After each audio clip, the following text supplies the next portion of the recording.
Everything about your way of life could be about to change dramatically. How you store your money, where you plan to retire, the way you protect your family and home. All of these things, we believe, are under threat. We don't make this prediction lightly. We're simply following our research to its logical conclusion.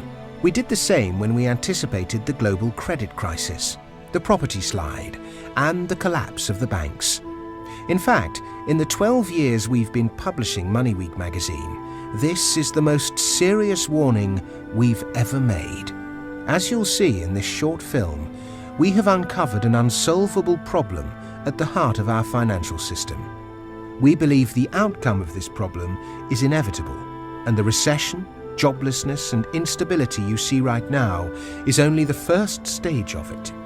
Many people think the slump we're in now is as bad as it will get, but the truth is, it's only the start. In fact, you'll certainly see the consequences of this deep-rooted problem unfold across the cities, towns, and villages of Britain. No one will escape the fallout. In all recorded history, no country has ever recovered from the financial position we find ourselves in today. No government has ever been able to reverse this trend. No emergency action has ever come close to a solution. This inescapable problem has only ever had one outcome: financial collapse. You can challenge every single one of our facts in this film, and we're confident you'll find that we're right about each allegation we make. Then you can decide for yourself. Will you act now and take this chance to protect yourself and your family from the catastrophe that's brewing in our financial system? We hope so, because if we're right, you'll need to act very quickly. In fact, the downward slide has already begun.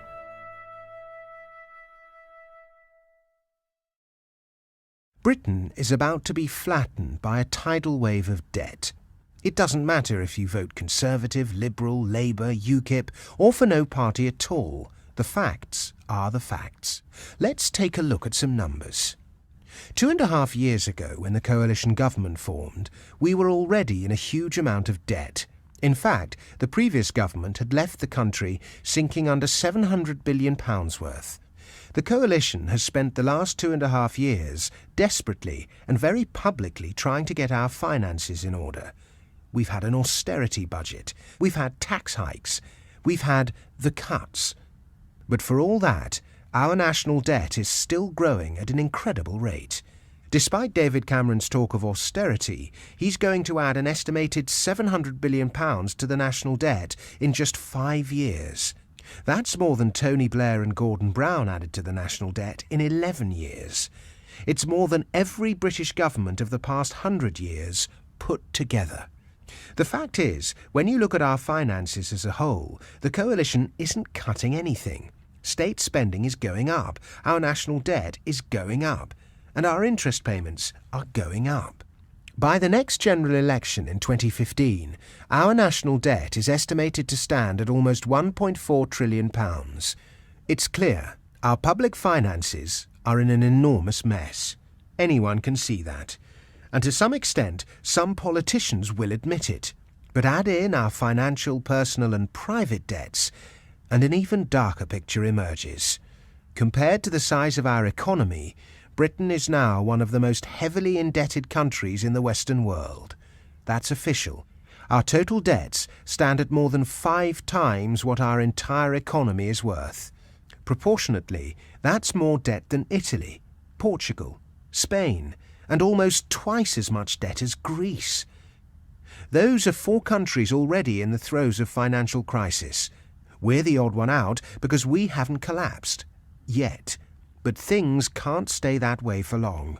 You see, the only countries that have more debt than us are Japan, where the economy has stagnated for 20 years and the stock market has crashed by 75%, and Ireland, where the housing market has crashed 50% and the government has been forced to accept a bailout. In fact, our debts tower above almost every other nation's. Here are the figures that prove it. That's absolutely incredible, isn't it? Yet you've probably never seen this fact reported in the Telegraph or on Sky News. And the worst part is, even that isn't the full story.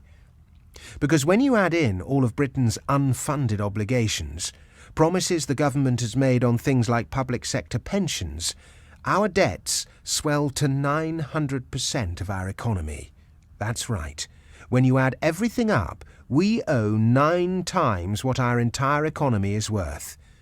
Our political leaders still like to see Britain as a world power. But let's not delude ourselves. It's clear to see we're totally broke.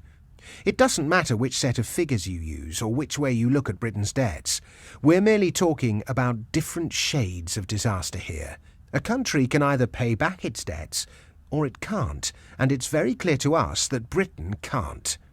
But how did we get here? After all, we were once the richest and most powerful nation on earth.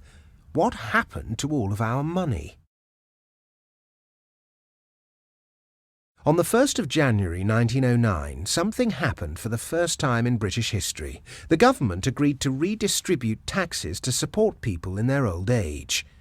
On that day, more than any other, the modern welfare state began, in earnest. The rules were simple. Men aged 70 and above could claim between 2 and 5 shillings per week from the government. But for all the positive press and good feeling, the government wasn't really making that big a financial commitment, because back then the average working man could only expect to live to 48 years of age. That's the equivalent of offering someone a pension today, but only when they reach the ripe old age of 115. So the idea of rewarding anyone who made it to 70 with a handout from the public purse seemed perfectly fair, and more importantly for the government, cheap. It was a perfectly workable policy, but few politicians realized that they were setting in motion a sequence of events that would inevitably lead to the crisis Britain faces now. And let's not forget, at the beginning of the 20th century, Britain still had a booming overseas empire. It had yet to fight in the cripplingly expensive First World War. The economy was on a seemingly permanent upward trajectory. And the idea that Britain could face any kind of decline, financial or otherwise, had not yet entered mainstream thinking. We could afford to pay for a welfare state, so why shouldn't we implement it? But there was one problem. Now the welfare state had started, no one had any idea where it would stop, or whether it could actually be stopped if it became unaffordable. We'd created a trap for ourselves, then stepped right into it. It wasn't until the Second World War was finally over that the welfare state really began to grow. Welfare was seen as a major part of winning the peace, keeping the forces of socialism and fascism at bay.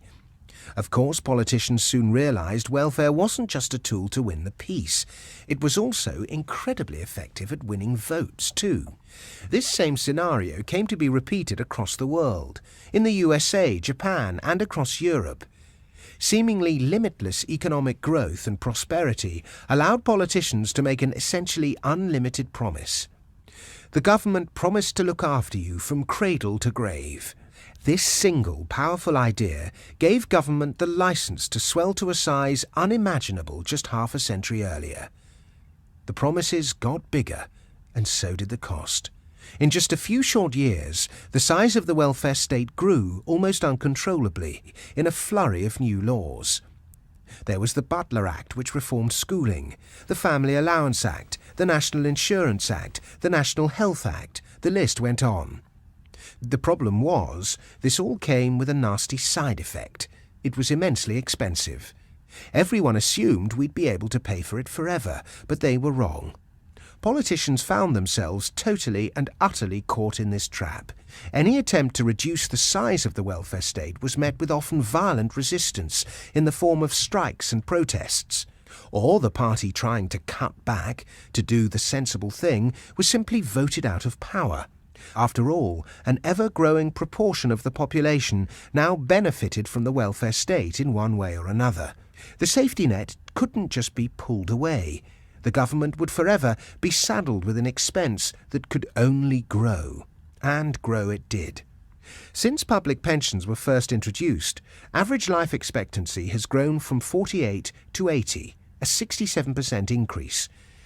but the age at which we retire has remained essentially the same.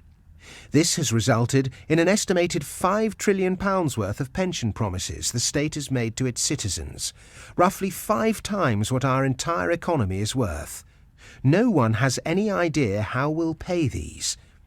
The recent attempts by the government to change the retirement age don't go anywhere near solving the problem.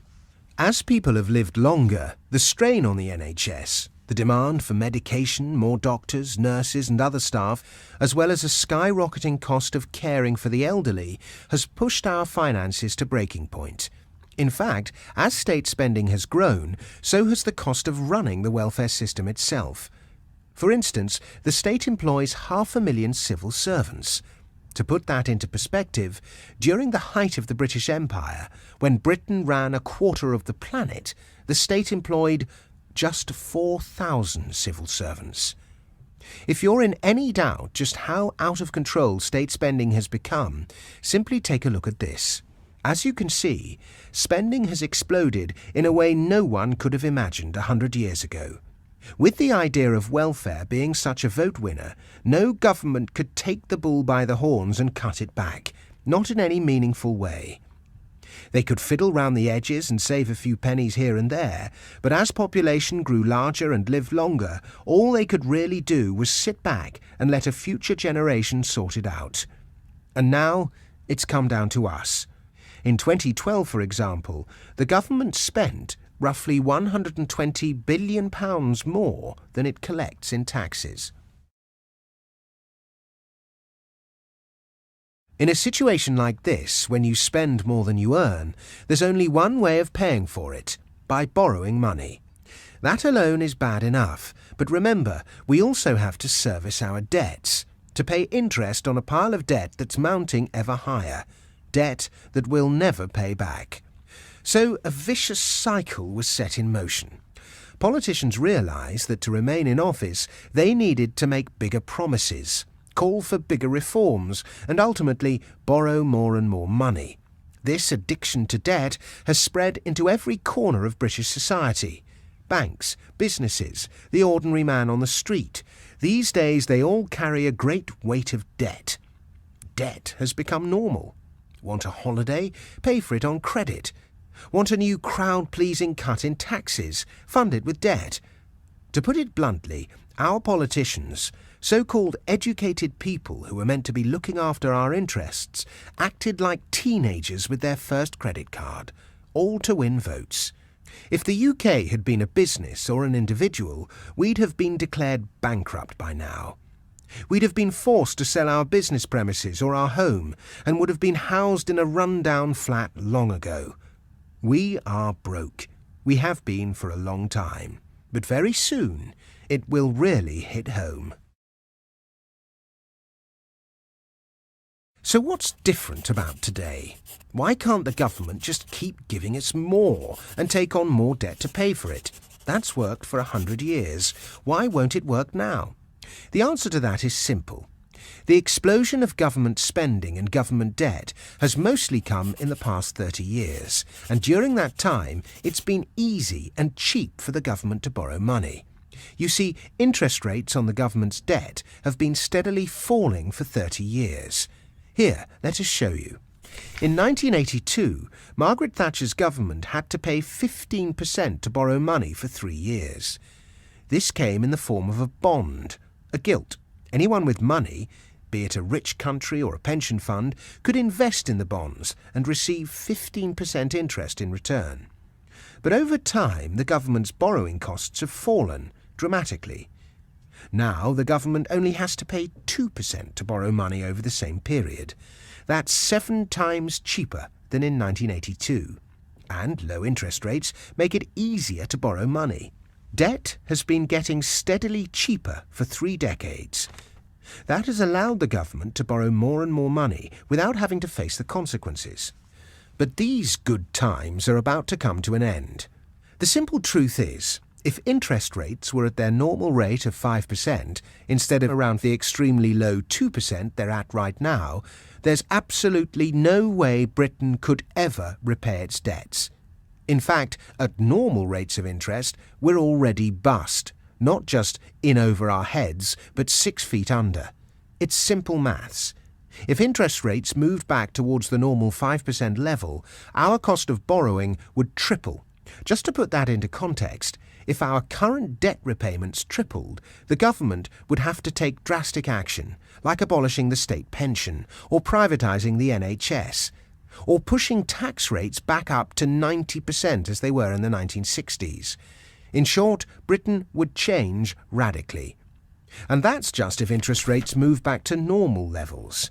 The fact is, when you're in a lot of debt, interest rates are either your lifeline or your death sentence. So long as rates stay low, you can just about keep things on track. You can service your debts, keep borrowing, and keep the wolves from your door. When rates move higher, you get squeezed, and eventually you're finished. All of a sudden, you have to find more and more money to cover the interest on your debt. This is an extreme example of what happens when interest rates take off. As you can see, in 2009, the Greek government could borrow money at just 1%. Then, in the wake of the financial crisis, the Greek economy hit the rocks, fell into recession, and the markets realized what a complete mess the country was in. Interest rates shot up vertically, and Greece imploded, not just financially, but socially and politically too. As you've seen on the news, there have been riots, suicides, overnight poverty, snap elections and crushing general strikes. People couldn't get their money out of banks fast enough. Businesses collapsed. In that environment, just keeping your family safe is a big challenge. That's the danger of rocketing interest rates to a country with huge debts. As Douglas Carswell MP said recently, Greece might be the first Western country to discover that you cannot keep running up debts to pay for a lifestyle you did not earn. She will not be the last. The laws of mathematics are universal. In Britain, interest rates on government borrowing now stand at record lows. If we're not at rock bottom, then we're incredibly close. That means the most important trend of the next 20 years is almost certainly rising interest rates. Debt has been getting cheaper for 30 years. Now, it's about to start getting much more expensive. We're now facing an unprecedented crisis.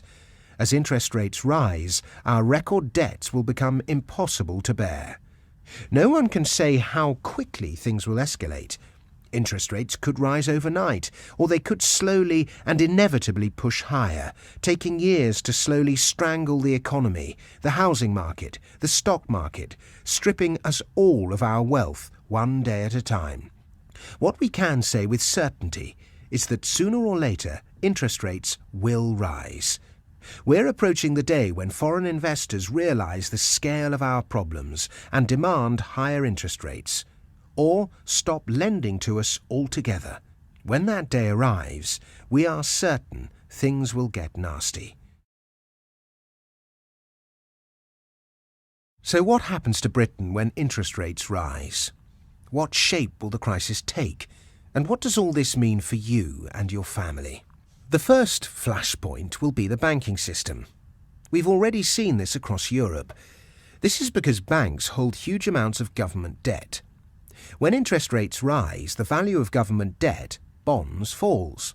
Even a small jump in interest rates would wipe billions of capital off banks' balance sheets. It's impossible to say exactly which high street banks, if any, could withstand that kind of hit. As news of the bank's problems hits the press and rumours of a new round of bailouts spread, the public will catch on to what's happening. We're likely to see a run on the banks. Picture the scenes we saw at Northern Rock as people rushed to get their savings back, but 10 times worse. That's because this time round, the government simply won't have the money to bail the banks out again. But the crisis will not be confined to the financial sector. The next domino to fall will be the housing market. Most mortgages are linked to interest rates. As interest rates shoot upwards, millions of people will be pushed underwater by a combination of falling housing values and rising mortgage payments. But that isn't all. When a financial system ceases to function, the social fabric begins to fray. We're not simply talking about shares falling or house prices dropping, which is devastating enough. We're talking about the breakdown of social order. The important thing to realise is that Britain is going to change very significantly. Things might never be the same again. Is all this too alarming? Some of our critics would say so. Most people think Britain's debt collapse can't happen. Of course, it's hard to picture. Banks look safe until they announce they're broke. Governments say everything's under control until they beg for bailouts. These events often come as a shock to the public. Many people assume they'll never happen, but assumptions can be misleading, especially ones that are widely held. The Victorians thought the British Empire would last forever. Americans in the 1920s thought the stock market boom would never end. And here in the UK, during the 1990s and early 2000s, we thought we could keep borrowing and spending forever. But if you need any convincing of how quickly things can change, of how rapidly order can turn into chaos, history offers us a number of painful reminders. Let's take just one of them. In the early 20th century, Argentina was one of the world's largest economies. Rich in natural resources, a massive industrial sector, so cultured they called Buenos Aires the Paris of South America. In fact, a popular saying 100 years ago was as rich as an Argentine. But fast forward to the end of the 20th century, and things looked very different. Argentina's borrowing spiraled out of control. As Argentina's debt accumulated in the late 90s, its financial system buckled. Austerity measures were put in place. Sound familiar? Businesses closed, trade fell off a cliff, and investment fled the country by the billion. Come early 2001, the country was in a state of siege, with banks blocking cash withdrawals, rioting in the streets, and the total collapse of government. So desperate were villagers for food, they hijacked livestock trucks and slaughtered the animals in the streets. To give you some idea of how bad things got and how quickly they escalated, you need to listen to our man in Argentina, Federico Tesore. Federico is one of our private network of analysts. He worked as a financial advisor for Citibank in Buenos Aires at the time, experiencing the chaos firsthand. He's got quite a story to tell. It was 2001. The US had just suffered the 9/11 attacks. Many Argentines were frightened about what could happen in America. It was chaos. So they decided to bring back their money to Argentina. But that was a terrible mistake, because in December of 2001, the Argentinian government created the corralito. In English, you will say playpen, I think. We call it a money prison. This meant that you could only get out $500 per week in cash from your bank account. It didn't matter if you had $1 million in the bank. In cash, you could only get $500 per week. For 2 months, this madness continued, until the government decided to convert the US dollar deposit into Argentinian pesos. The official exchange rate was 1.4 to 1, but the illegal market exchange rate was 3 to 1. Even worse, this conversion was not in cash. The government created a 10-year bond for depositors. So people that had $100,000 deposited in the bank were given an Argentinian pesos 140,000 10-year bond. This, of course, enraged people who stormed into the banks very angry. I was working at the Citibank bank at the time. I saw what was happening from the inside. More than once, my life was threatened by desperate customers who just wanted to get their money back. I had to talk with thousands of people per day, many old people, and try to explain what was happening. It was almost impossible. One of the hardest parts was to explain why the international bank like Citibank decided not to recognize the dollar deposit to their customer. They had the money brought to do that, but they didn't do it. They basically defrauded their own customer. The depositor attacked the bank, rioting outside, smashing the windows. All the walls were painted with insults and complaints. We had to enter the bank escorted by the police. It was like living in hell. It's a chilling story. Within 3 or 4 years, the country fell into financial and social anarchy. And what happened next? Well, Argentina wasn't crossed off the map, it still exists, but 12 years on, it's barely recovered. Conditions for many honest, hard-working people are simply terrible. They're still trying to understand what happened to their tattered country. The government has raided public pensions, the stock market is depressed, and the global market steers well clear of Argentine bonds. It's not complicated. Once your country has imploded and trust in systems and institutions has evaporated, investment stays away for decades. Regular Argentines now hoard gold. Endless government scams and corruption have made them suspicious and distrustful, and a culture of short-termism pervades. But that's Argentina, right? A crazy South American country full of impulsive hotheads and corrupt politicians. That could never happen here in Britain. That could never happen to us. Really? Anyone around 50 years old will know that we've had our own taste of financial and social collapse in the relatively near past. Around 40 years ago, Britain entered its own lost decade of economic chaos. Back in the 1970s, inflation ate into cash savings at a rate of 28%. Yes, 28%. It seemed like every time you turned your back, bank savings lost more of their value. Every single day, you became a little poorer. The FTSE 30 entered the worst bear market in history, falling 73% between 1973 and 1974. Even gilts, our so-called safe haven, collapsed as interest rates went sky high. Rising interest rates buckled the financial system. But it went deeper than that. The speed of social breakdown was frightening. The general strike meant dead bodies went unburied as gravediggers joined the picket line. Stinking piles of rubbish rotted on the streets, towering inside Leicester Square. Those lucky enough to have jobs had to swallow huge wage cuts during the infamous 3-day week. Shoppers scoured supermarket shelves by torchlight during blackouts. That's not to mention the violent civil unrest, where thousands of the unemployed and strikers clashed with the police. For millions of people trying to keep their hard-earned money secure, it was a nightmare. As the top rate of income tax peaked at 83% in 1974, foreign investment steered away from Britain as if it were an island colony of lepers. We were the sick man of Europe.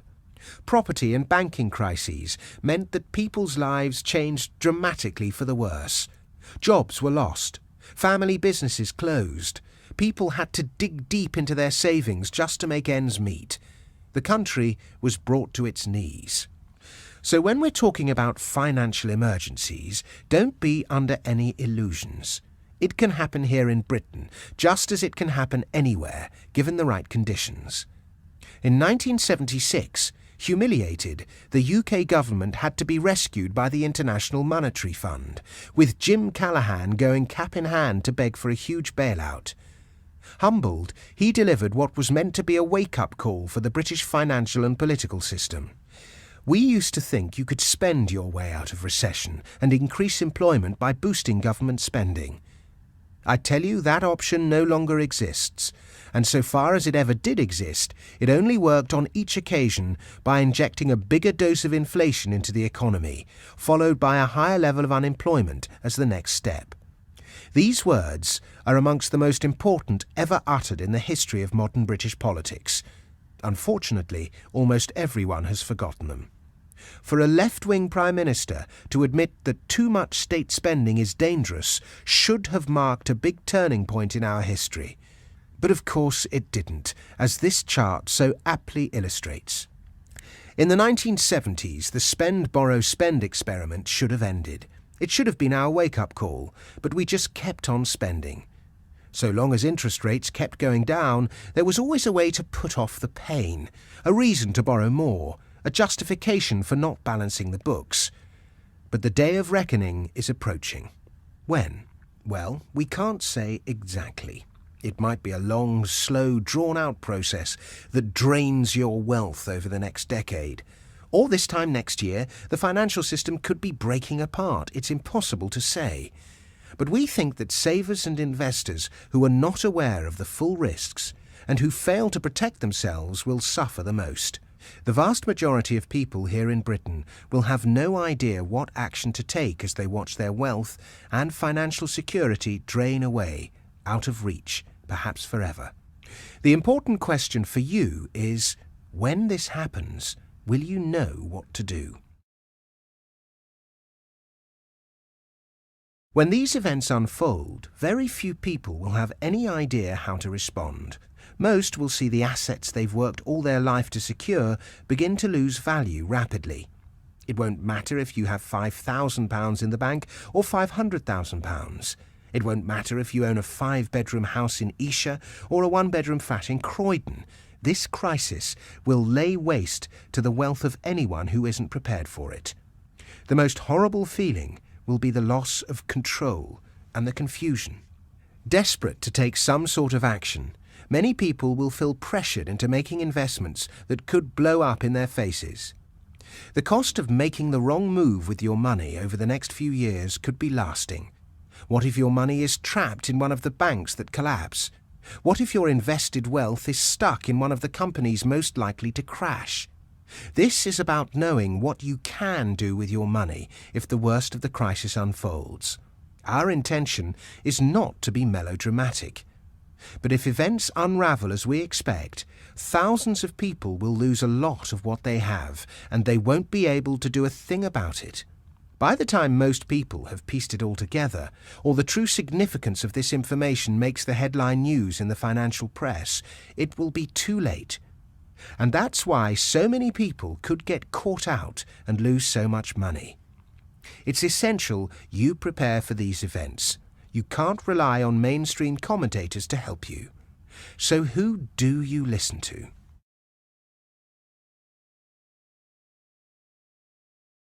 For most people, disasters of this magnitude come out of the blue. But for our readers, financial crises are rarely a surprise. Often we spot these dangers approaching, as we have this one, and give our readers time to prepare. For more than a decade, Money Week has been sharing its insights with private investors. We have helped steer them away from dangerous areas of the market into profitable ones. In short, we have a track record of getting many of these things right. We gave a warning to steer clear of British banks as early as 2005. But when they crashed in 2007, a lot of Britons still had their money tied up in banking shares, and they lost a lot of it. Let's take another example, property. In October 2006, both the FT and Telegraph were singing property's praises. But we saw things differently. Our research told us the market had dangerously topped out. Our message was loud and clear. Get out of property now. Within just a year, the property market began its steep fall, just as we'd warned. We don't know if you personally lost money in the property collapse, but many people did. Thanks to the UK's obsessive property mania, egged on by the mainstream media, many unfortunate people timed one of the most important investments of their lives completely wrong. On the other hand, those that listened to our timely warning had the opportunity to secure their wealth. Without the catalyst of Money Week, I surely would be part of the herd and suffered great losses through these challenging times. That is a fact. Another example. When we predicted the oil super spike in May 2006, those that listened made a swift 82% gain. We have a track record of getting many big calls right. We're proud of it. It's what makes us confident and serious about the job we do here at Money Week, providing crucial and lucrative insight on the markets. This is simply a note of thanks to you and your staff in providing publication that has personally guided me into safer financial waters during this time of uncertainty. Throughout 2007, we repeatedly warned our readers to ditch the FTSE, while the mainstream commentators, with great confidence, wrongly reassured investors there was nothing to worry about. The FTSE giants have nothing to fear. Telegraph, 29th of July 2007. Once again, our team saw which way the wind was blowing. Here comes the crunch. Money Week, 27th of July 2007. And right before the colossal crash of 2008, we issued a stark warning. The credit carnage is far from over. Our readers had the time to get out and avoid the pain felt by thousands of investors. I have to hand it to you. You have forecast everything during the downturn, and none of this is vaguely a surprise to you. More recently, we gave our readers advance warning about both the Eurozone crisis and China's economic downturn, and showed them the best ways to profit from both. Our message right now is that we believe Britain is entering a long, downward cycle, one that's likely to be punctuated by a devastating financial and even social collapse. Our research group draws upon the knowledge and experience of some of the brightest and most forward-thinking financial minds in the country. The Money Week team includes an award-winning defensive asset manager who's responsible for more than £1 billion in client money, a financial publishing magnate and self-made millionaire, one of the most respected financial commentators in Britain, and one man so innovative in his reading of the markets he now advises the European Commission. These are men and women who spend every day of their lives either working in or analysing the financial markets, but who most importantly do not get swallowed up by mainstream viewpoints. They are smart, independent people who aren't afraid to seriously question conventional wisdom, to stand apart from their peers and cosy groupthink, and to see what's really going on beneath the surface. The fact is that many ideas about investing, which emerged over the past few decades, have to be radically re-evaluated. The idea that you can just buy and forget it, whether we're talking shares or property, is plain wrong. That's how things used to work, but not anymore. That kind of wrong thinking over the coming months and years could be disastrous for you. Over the last decade, we've shown our readers where the markets were heading months, sometimes years in advance. The value of that insight is incalculable. We have helped keep safe the ambitions and financial futures of countless people. Again, we cite our success and experience with the crises of the past because there's an even bigger crisis looming. Britain's huge accumulation of debt means its fate has already been sealed. We're about to pay for what we've borrowed, and in the worst possible way. If you have any remaining doubts that a day of financial reckoning approaches, watch the next 2 minutes of this film, and we'll prove it to you conclusively. In recorded economic history, every single country with debts as big as ours, every single one, has suffered a devastating economic collapse. There are no exceptions. For example, during the Great Depression, when thousands of ordinary people lost everything, America's total debt hit 252% of GDP. In any circumstances, that's bad. But things can get worse. During the Japanese economic collapse, which triggered more than 2 decades of deflation and a 75% drop in the stock market, Japanese total debt hit 498% of GDP. That's twice as bad as the level of debt seen in America during the Great Depression. If Britain's current debts were at those kind of levels, it would be worrying. But in truth, our debts are now much worse than either of those two examples. Shockingly, our debt load is now on a scale comparable with one of the most frightening economic disasters of the 20th century. We're talking about the Weimar Republic. Back then, suffering under the weight of brutal war reparations, civil unrest, and shattered public finances, the Weimar Republic's total debt equaled 913% of its economy. Of course, you know what happened next. The government printed money and hyperinflation took off. In the end, it was cheaper to decorate your home with banknotes than wallpaper. Ultimately, the country descended into a period of economic and social crisis, a catastrophe that ended with the rise of the Nazi Party. And that was with debts worth 913% of the economy. Today, Britain's total debt equals 900% of the economy. When you add up our financial sector debt, government debt, personal debt, and corporate debts, our debt load rivals the Weimar Republic in scale. To put it mildly, this worries us a great deal.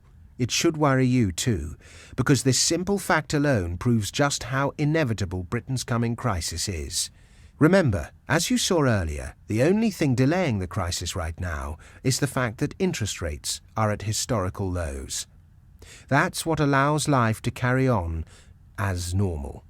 But things won't be this way for long, because the simple fact is, when interest rates rise, and they will rise, Britain will face the greatest crisis in generations. And there's one more thing you need to consider. The first danger you face won't be the falling price of your shares, nor will it be the insolvency of the banks. Those things we believe will happen. But first, you face an even more immediate threat: the desperate actions of our own government.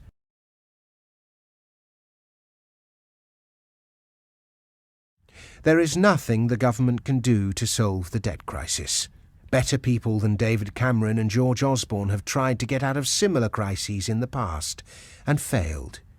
As you have seen, the hole we've dug for ourselves is simply too big to ever fill back in. But that won't stop politicians making a series of bad decisions to fight the inevitable while they're still in power. They must be seen to be doing something, and that's bad news for you. As the crisis deepens, panic will take hold. In a desperate attempt to pay off the debts and try to regain control, politicians will cast around for any sources of money available and use almost any means to seize it. Invariably, that means they'll turn to their primary source of income: you. Throughout history, when countries are in financial crisis, governments automatically raid the wealth of their citizens. It's all they can do. It goes as far back as ancient Rome. As the empire crumbled and inflation raged, the emperors raised taxes over and over, squeezing as much coin as they could from their subjects. Back to the 20th century, in 1933, President Roosevelt signed Executive Order 6102, forbidding the man on the street to hold any significant amount of gold. In the midst of the Great Depression, the government basically made it illegal for anyone but them to hoard the precious yellow metal. Refusal to comply with these demands was met with a 5-year prison sentence. That's essentially how the US filled Fort Knox, by seizing other people's gold. Just 2 years ago in Hungary, facing a debt crisis similar to our own, the government nationalised all pensions. In effect, they confiscated people's savings. Can you imagine waking up one day and being told that the income for the last 30 years of your life hangs on a government promise? In Greece right now, benefits have been cut to the bone, salaries and pensions have been slashed up to 40%, and the retirement age has been hiked to generate more income from the population, the very victims of the crisis. But you don't have to look too far from home to find one of the cruelest examples of seizing private wealth. In 1974, the top rate of income tax under Edward Heath was 83%. Imagine how it would feel to be so blatantly fleeced by your own government. In other words, in times of financial panic, the government will come after the people with money and savings. If you're someone who's worked hard, been responsible, considered the future, thought about your family, planned for your old age, and built up savings and some wealth, you are the prime target. The government and financial authorities will never admit this, of course. They will never announce or admit to these confiscation policies. In fact, their official statements are designed to conceal it. And yet, in the end, their actions and the new controls they implement will undermine some of the core principles of the British way of life. The protection of private property, individual freedom, the rule of law, clear limitations on the role of the state, or, to put it colloquially, an Englishman's home is his castle. It's not just your home that will come under threat, it's your money, and the outcome could be very uncomfortable indeed. Just imagine the following situations.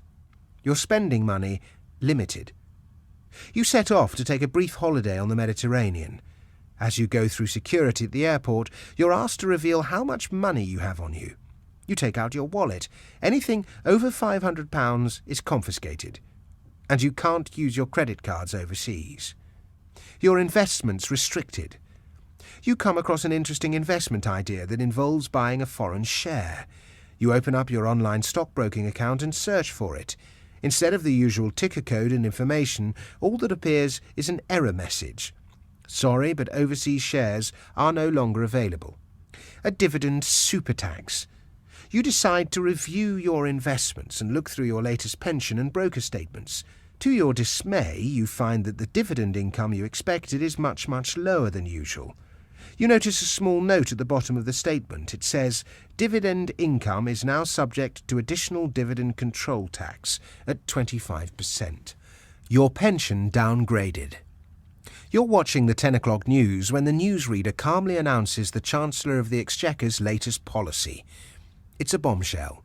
In 3 months' time, all private pensions will be nationalised in the national interest, and the government will take control of all pension provision. In Europe right now, in Italy, Spain and Greece, wealth restrictions are already being implemented. These measures have already been discussed amongst Eurozone finance chiefs, limiting the size of withdrawals from cash machines, border checks, the suspensions of free travel between countries. There are draft plans to initiate these extreme measures under desperate circumstances. Considering the UK has one of the largest debt-to-GDP ratios on the planet, how long will it be before your money is seized by our cash-strapped government? Will it be when interest rates creep up 1%, 2%? It's impossible to predict exactly. Unfortunately, you cannot stop the government taking this course of action. Even worse, these measures will primarily be aimed at people exactly like you. People who have worked hard, saved their money and paid their taxes. There may be resistance, even mass protests. But if things get bad enough, we think capital controls will be put in place once again. Remember how Britain got into this dangerous situation in the first place. The enormous cost of welfare started spiralling. We had to borrow hundreds of billions to service it. We had to pay interest on that borrowing. The debt has grown and grown. Soon the rates of interest could rocket. At that point, the government cannot function. And very soon we believe they will target you and your wealth to pay for everything. But that doesn't mean you have to just sit there and accept it. In a moment, we'll show you a special wealth preservation report that outlines investments you can make right now to help keep your money out of the government's grasp. How soon do you need to make them? That's up to you, of course, but ask yourself, do you want to risk making them too late, before the real crisis even hits, before the banks buckle and the stock market hits record lows? The government could have a stranglehold on your wealth. Our advice is simple. Don't let that happen. Let our research group show you precisely how to respond. Click on the link appearing below and let MoneyWeek show you some simple, practical ways to defend your wealth against these threats. We'll immediately send you an urgent wealth preservation report revealing 3 moves you can make right away to start protecting your money. It will cost you nothing, and it's yours to keep and use. The next 3 issues of MoneyWeek for free, showing you how our team of expert investors is preparing for the coming debt implosion. To get your hands on this valuable information, click on the link below.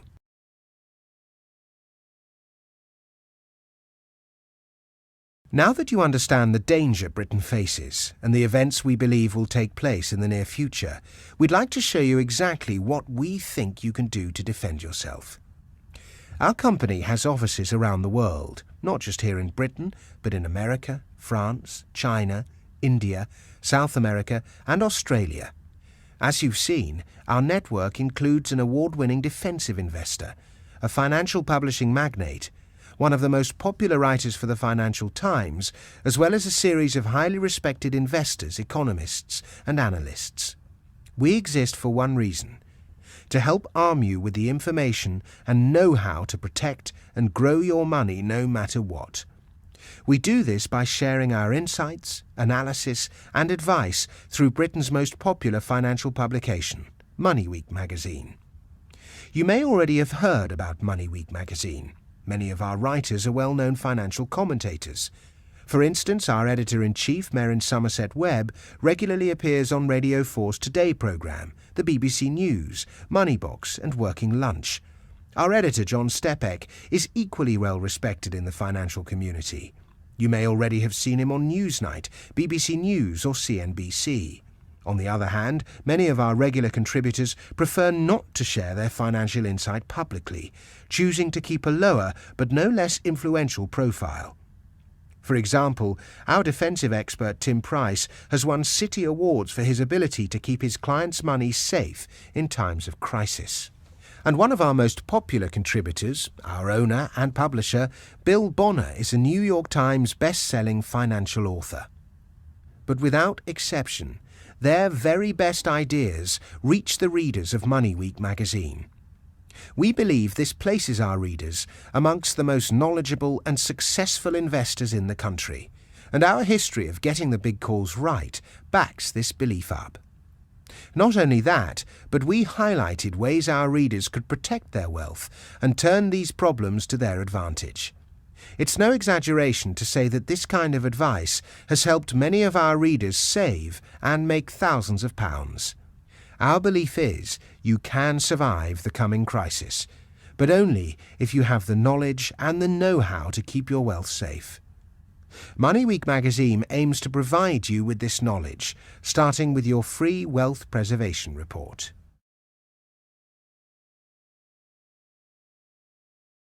Clearly, the most important thing right now is to be aware of what's coming. The worst thing that can happen to you is to be left in the dark as the crisis escalates. You can make a choice today. You can take positive action to get ahead of the coming disaster, or you can do nothing and trust that your wealth and financial security, everything you've worked so hard for, will survive the events we believe are coming. Do you want to risk being one of the thousands of people that could be standing outside a bank all day, not knowing whether you'll still get your savings back, or whether your savings still exist?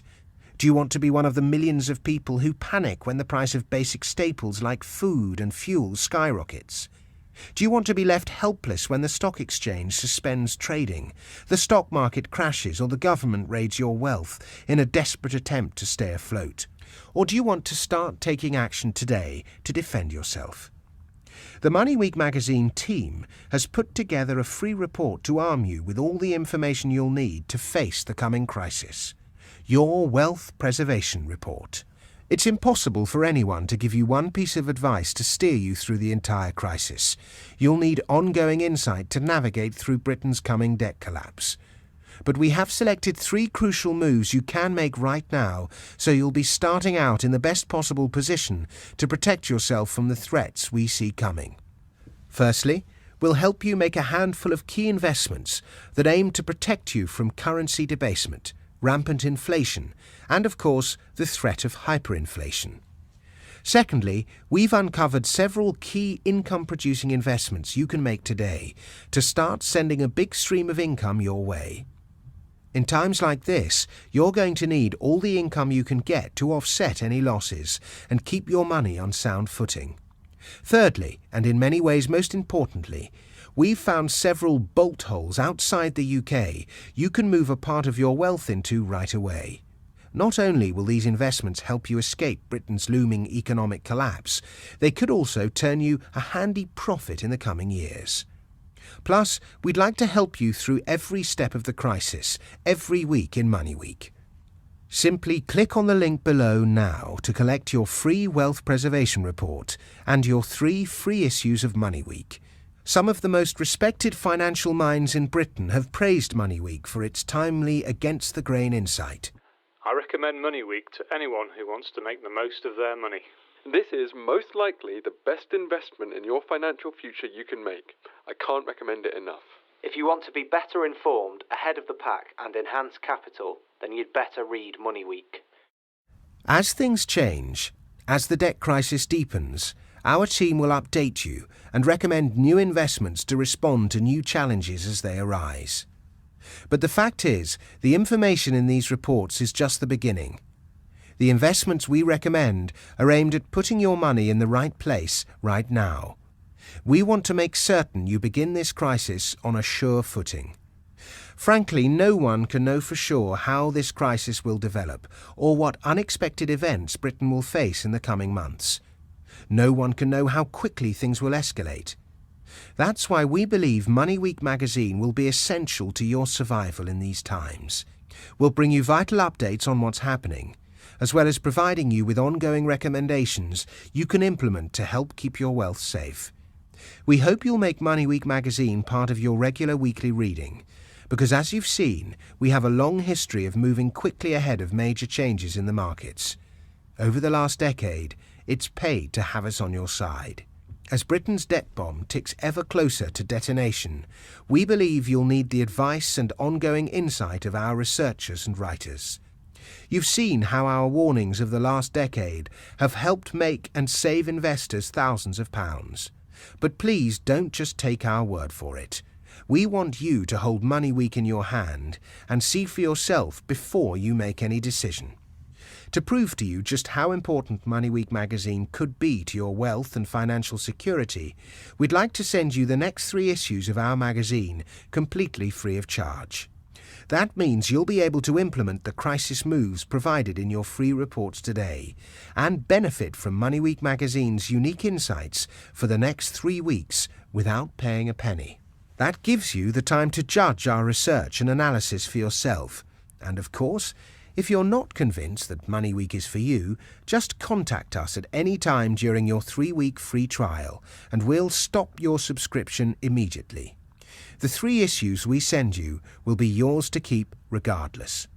And you'll have the free Wealth Preservation Report too, valuable information that could save you thousands if the crisis worsens.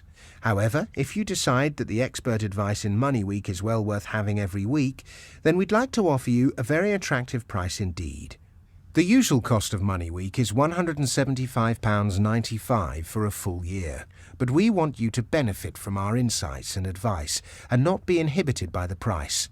So if you decide to continue receiving Money Week after your 3 free issues, we'd like to offer you a special subscription for only £19.95 for every 13 weeks, 13 issues, through direct debit. That's a saving of 56% off the cover price. Alternatively, you can choose to pay by credit card and enjoy a whole year, 51 weekly issues, of privileged investment knowledge in Money Week for just £89.95, a saving of 49%.